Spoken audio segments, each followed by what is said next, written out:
Hello મિત્ર, જય શ્રી કૃષ્ણ. સ્વાગત છે તમારા બધાનું આપણા કિચનમાં. આજે આપણે બનાવશું ખાટા ઢોકળા. તો એના માટે મેં લોટ દળાવેલો છે. તો 2 વાટકા ચોખા, તો 1 વાટકો ચણાની દાળ એ રીતે લીધેલું છે. ચોખા મેં ખીચડિયા જ વાપરેલા છે. તો હવે આપણે સારી રીતે વિચારી લઈશું. પહેલાં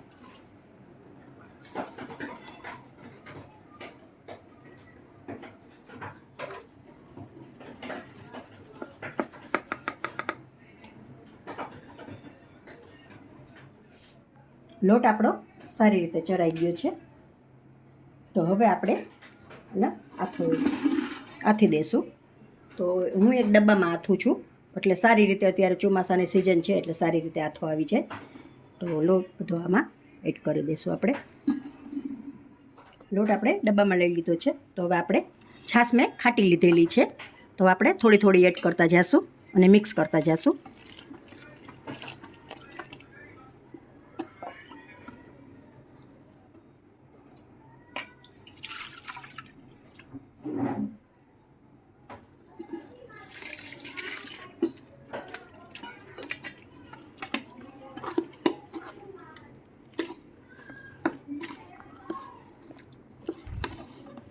વ્યવસ્થિત મિક્સ થઈ જાય. થોડી થોડી એડ કરીએ ને તો આપણે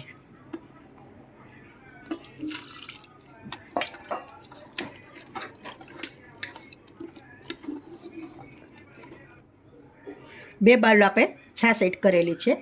તો 1 બાઉલ મેં ગરમ પાણી લીધેલું છે. હવે આપણે આમાં એડ કરી દઈશું, એટલે આથો સરસ આવી જાય ને ખાટા થાય એકદમ ઢોકળા આપણા સરસ. થોડું થોડું મિક્સ કરતા જઈશું, આપણે એડ કરતા જઈશું.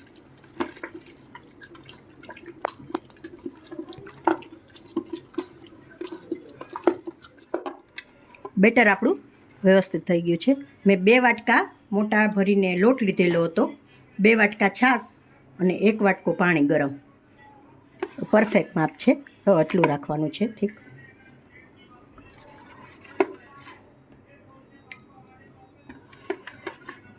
હવે આપણે આમાં હળદર એડ કરી દઈશું.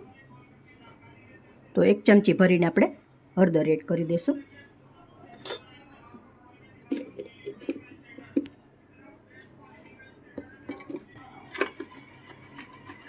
હળદરને આપણે સારી રીતે મિક્સ કરી લઈશું.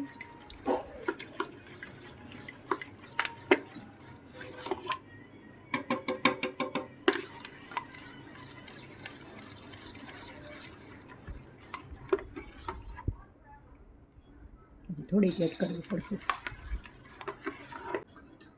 હજી આપણે અડધી ચમચી એડ કરી દઈશું.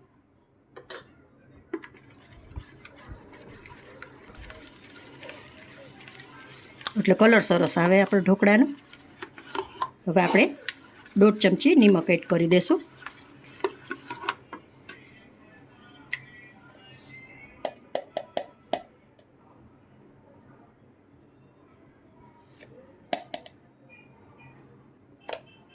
પણ સારી રીતે મિક્સ કરી લેશું.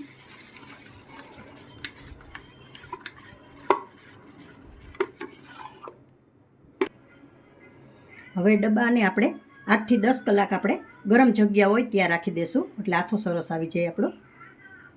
આ રીતે પેક કરીને રાખી દઈશું.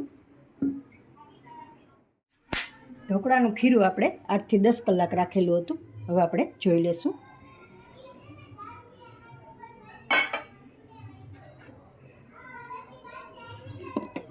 આથો તો સરસ આવી ગયો છે. હવે આપણે દૂધિયું કરી લઈશું. દૂધિયું કરવા માટે આપણે 2 ચમચા જેટલું તેલ લીધેલું છે, એને આપણે ગરમ કરવા રાખી દઈશું.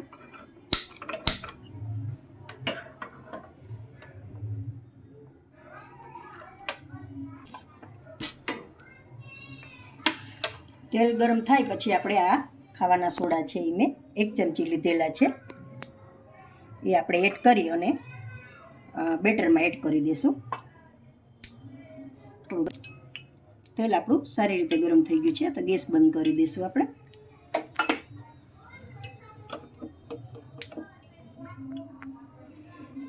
આ સાજીના ફૂલ છે આપણે આમાં એડ કરી દઈશું. આમાં એડ કરી દઈશું. સારી રીતે મિક્સ કરી દઈશું.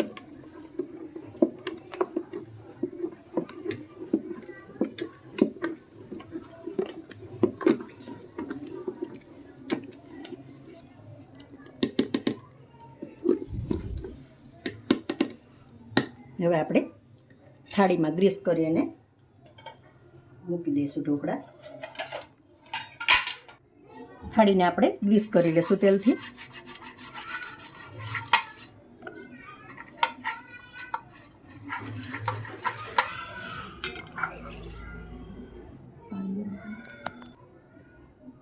પ્લેટ તેલથી ગ્રીસ કરી લીધી છે અને સ્ટીમરમાં પણ પાણી આપણે ગરમ થવા રાખી દીધું છે. તો હવે આપણે પહેલાં ખીરું એડ કરી દઈશું.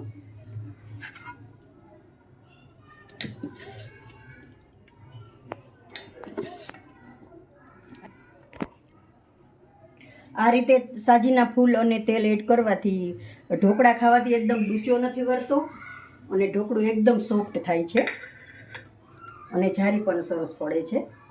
આ ચણાની દાળ મેં પલાળેલી રાખેલી હતી, સવારે પલાળી હતી, તો એમાં થોડી એડ કરી દઈશું. અમારે ચણાની દાળવાળા જ ખવાય છે, તો આ રીતે ચણાની દાળ એડ કરી દઈશું.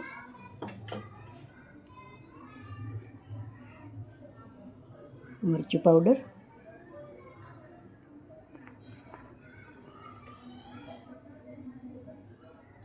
લીલા ધાણા. પાણી આપણું સારી રીતે ગરમ થઈ ગયું છે, તો હવે સ્ટીમ થવા રાખી દઈશું આપણે.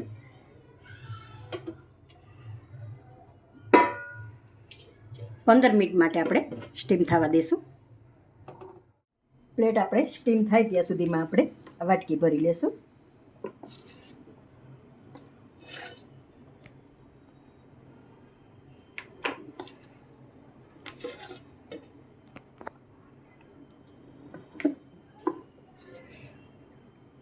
તેલથી ગ્રીસ કરીને રાખેલી હતી. આપણે આ ચણાની દાળ છે પલાળેલી એ એડ કરી દઈશું.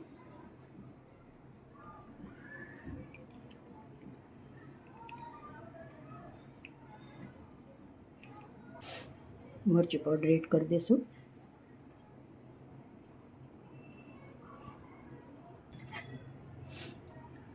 ધાણા એડ કરી દઈશું. પ્લેટ જોઈ લઈશું. 10 મિનિટ જેવું થઈ ગયું છે.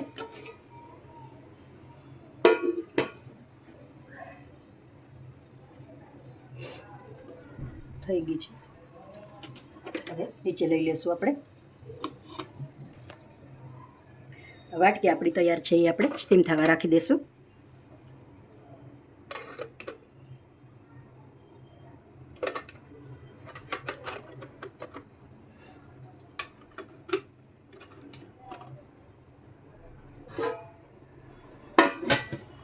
દસ મિનિટ જેવી રાખી દઈશું. ઢોકળા આપણા તૈયાર છે. ખોલી જોઈ લેશું. છે વાટકી પર લઈ લેશું બહાર આપણે.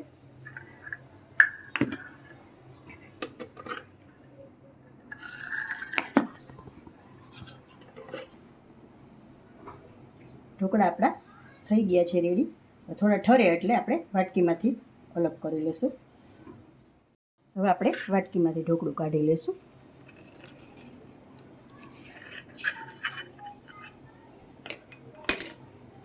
મસ્ત થયા છે, એકદમ જારીવાળા સરસ. હવે આપણે પ્લેટમાં રાખી દઈશું. જો મિત્રો, તો તૈયાર છે આપણા ઢોકળા. જો એકદમ સરસ જાળીદાર થયા છે. તોડીને પણ તમને બતાવું. એકદમ સોફ્ટ અને જાળી પણ સરસ પડી છે. જુઓ, આ મેં છે એ ઘંટીએ દળાવેલું હતું, તમે ઘરે પણ પીસી શકો છો આ રીતે. અને મેં નિમક અને હળદર બે આપણે જ્યારે આથો નાખીએ ત્યારે જ મેં એડ કરેલું હતું. તો જો મિત્રો, તમને મારી રેસીપી પસંદ આવી હોય તો લાઈક કરશો, કોમેન્ટ કરશો, તમારા મિત્રોમાં શેર કરશો.